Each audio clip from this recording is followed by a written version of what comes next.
Boker Tov à tous et à toutes. Notre paracha nous raconte quelque chose qui est incroyable, le paradoxe que l'on vit. Le paradoxe, le libre arbitre qui agit d'une manière incroyable. Kadosh Baruch Hu dit à Moshe, tu iras pour libérer mon peuple. Tu iras pour libérer mon peuple. Et Moshe Rabbeinu nous dit à Hachem, mais ils vont pas me croire. Et Hachem lui dit, tu feras plusieurs miracles. Tu mettras ta main, elle deviendra lépreuse. Tu verseras de l'eau sur le sol, ça deviendra du sang. Tu jetteras ton bâton, il deviendra un serpent. Et c'est comme ça qu'ils vont te croire. Mon cher Rabbeinu, avec Aaron à Cohen, ils montrent les miracles au peuple. Le peuple a cru. Maintenant, il faut aller parler avec Pharaon pour qu'il libère les enfants d'Israël. Et il faut prouver à Pharaon que Hachem les a envoyés. Puisqu'il dit, c'est qui Hachem, je ne le connais pas, présentez-vous. Bon, tout va. Quand ils ont besoin de montrer à Pharaon qui ils sont, Aaron jette le bâton de Moshe et il devient serpent. Pharaon, il regarde ses sorciers, ses serviteurs, il leur dit, faites pareil. Ils prennent leur bâton, ils deviennent des serpents aussi. Et là, il y a un miracle qui se fait. Le bâton, le serpent de Aaron redevient un bâton, et il avale en étant bâton les serpents. Un miracle. Mais qu'est-ce qui se passe ici? Et après, il va y avoir les plaies. Et chaque plaie les premières plaies que Aaron et Moshe vont faire, Pharaon va faire la même chose. Un grand trouble. Si Hachem, il veut vraiment que le monde reconnaît en lui, pourquoi il laisse Pharaon faire ce qu'il veut faire? Fait qu'il y ait un échec total. Que Pharaon ne réussira pas. Briser Pharaon. Non, Hachem donne la force au rachat de contester Hachem. Et ça, c'est le libre arbitre. En même temps où Hachem dit à Moshe Rabbeinu, ils vont croire, il laisse dans le cœur des gens des questions quand même. Les questions qu'on a contre Hachem, les choses qu'on se dit, s'il y a Hachem, c'est impossible qu'il y ait ça et ça, elles sont toujours là. Des questions d'existence. L'homme de lui-même ne veut pas reconnaître un Hachem parce qu'il a besoin, il peut plus faire ça, il peut plus faire ça. Et les questions qu'on se pose, c'est des questions et des questions et ça mange et ça mange. Et l'idée, c'est de garder une sérénité de Neshama. Tout ce qu'on fait dans la vie, on veut se rapprocher à Hachem. Et tout d'un coup, on prend une grosse claque. Ça, c'est la vie. C'est ça le libre arbitre, justement. Et il faut savoir que, malheureusement, quand on fait des bonnes choses, ce système que Hachem a créé est censé à nous montrer un point d'obscurité. Un homme, il commence à faire Shabbat, il a des problèmes de Shalom Bayit. Il commence à faire Shabbat, on lui a dit que Shabbat, c'est la source de la bénédiction, il commence à perdre sa parnassa. Les affaires ne vont plus. Et l'homme va d'un endroit à l'autre comme une vague qui est jetée, comme une truc de la montre, là, balancier qui bouge. Il est mené là, il va là. Il se dit, qu'est-ce que je dois faire? J'aime Hachem, J'ai fait un pas, regarde qu'est-ce qu'il me rend. Moshe Rabbeinu a écrit le livre de Job. L'auteur du livre de Job, l'histoire de Job, a été écrite par Moshe Rabbeinu, comme ça la Gemara nous dit. Moshe décrit la vie d'un dévoué à Hachem, avec les mauvaises histoires qu'il entend dans la vie, les mauvais moments qui passent. Et chercher Hachem, avoir une boussole dans toute cette perturbation, ça c'est chercher Hachem.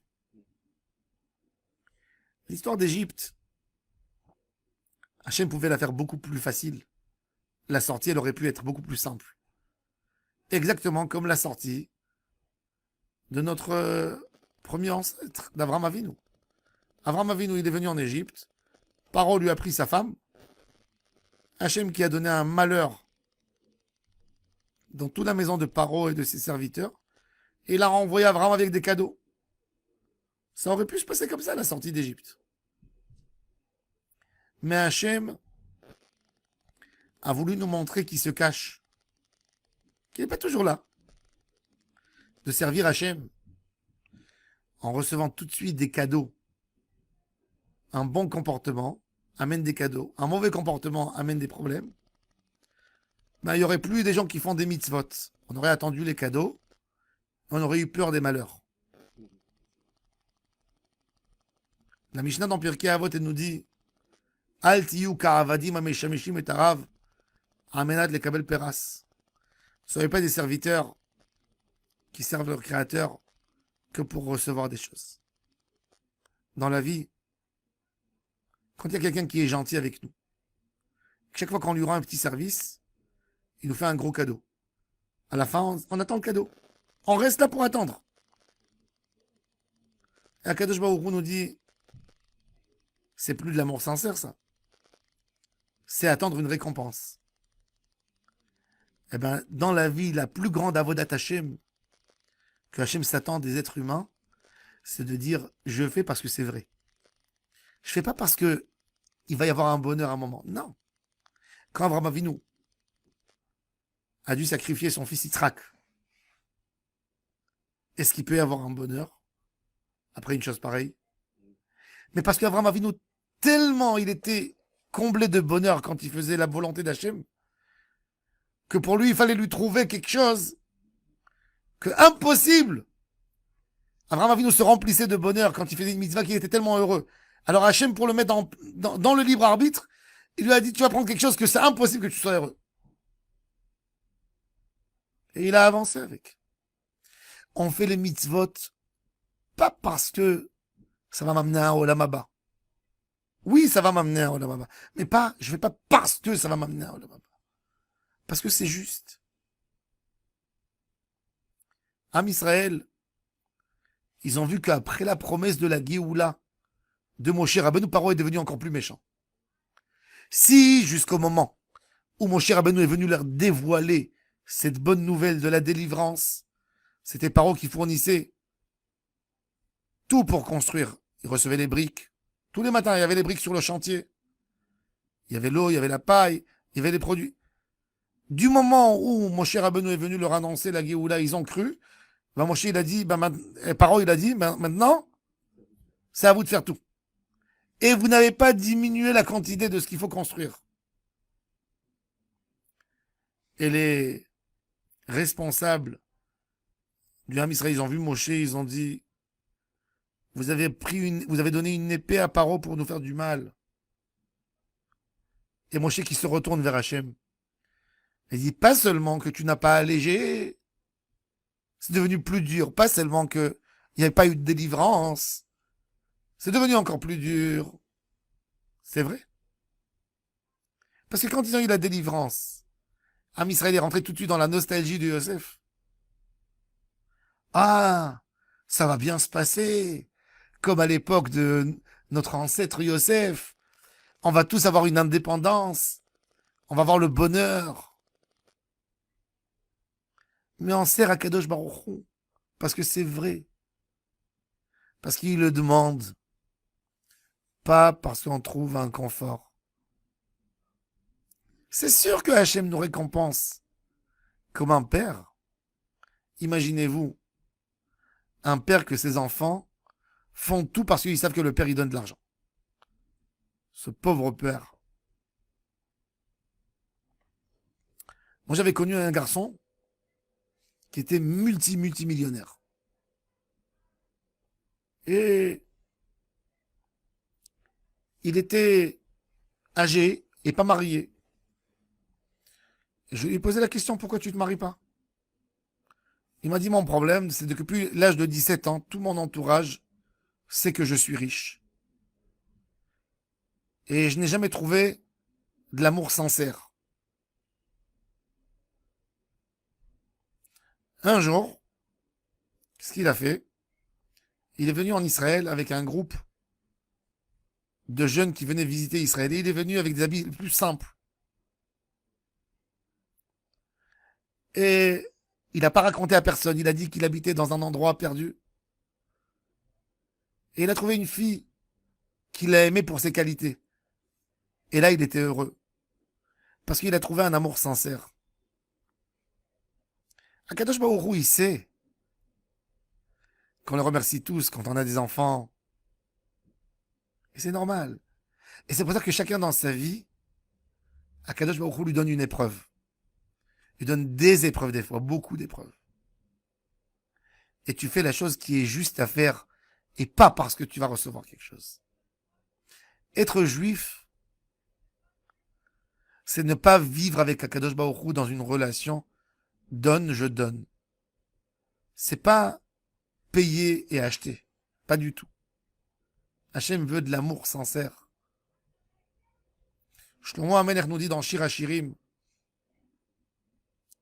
le palais du roi, il y a des colonnes à l'entrée du palais. À Moudav, à Sakesef, les colonnes sont en argent. Refidato, Zahav, le fauteuil du roi sur lequel il est assis, il est en or. Le coussin qu'il y a sur l'oreille, il est en pourpre. Mais le roi, il a tout ça. Mais il y a une chose qui lui manque. Un roi, il est très jaloux des hommes simples, vous savez. Nous, on est jaloux des rois. On n'est pas jaloux, on regarde, on admire la force qu'ils ont, l'or qu'ils ont, les moyens qu'ils ont. Et les rois, qu'est-ce qu'ils attendent? Avoir un ami simple, avec qui il peut fumer une cigarette, avec qui il peut parler, avec qui il peut prendre un petit café, et il lui dit des phrases sincères et simples, avec qui il peut rigoler. Toho Ratsouf Ahava. Akadosh Baruch Hu, il dit, toutes les merveilles que j'ai dans le monde, tout ce que j'ai créé, moi je peux impressionner la terre entière. Quand Hachem il veut, il nous impressionne nous tous. Si Hachem il veut faire trembler le monde, il regarde la terre, elle tremble. Et nous tous, on est comme, tout le monde court à la synagogue, et les chrétiens courent aux églises, et les musulmans courent aux mosquées, tout le monde pleure, et se repentit devant Hachem. Est-ce que c'est ça ce que Hachem veut? Non. Hachem il veut que quand quelqu'un, il est dans une situation où il n'est pas censé rappeler le nom d'Hachem, il arrête tout et il dit Hachem, oui, c'est toi. Ça, c'est la sincérité. C'est ça ce que Hachem veut. Hachem nous a choisi à Israël parce qu'on est sincère. Parce qu'on est culotté des fois. Parce qu'on sait dire, tu n'es même pas là. Mais après, on dit, oui, tu es là. C'est nous qu'on a décidé. C'est ça ce que Hachem veut. Cette sincérité, elle vaut pour Hachem tout. La sortie d'Égypte, Hachem nous a mis dans un modèle. L'Égypte, c'est quoi l'Égypte? Si demain, je parle maintenant, point de vue, je parle pas, laissez la religion. Je parle de la philosophie. Les Égyptiens étaient païens. Ils servaient le Nil. Ils servaient le Nil. Maintenant, le Nil, en statistique, tous les combien d'années le Nil, il est pas bon.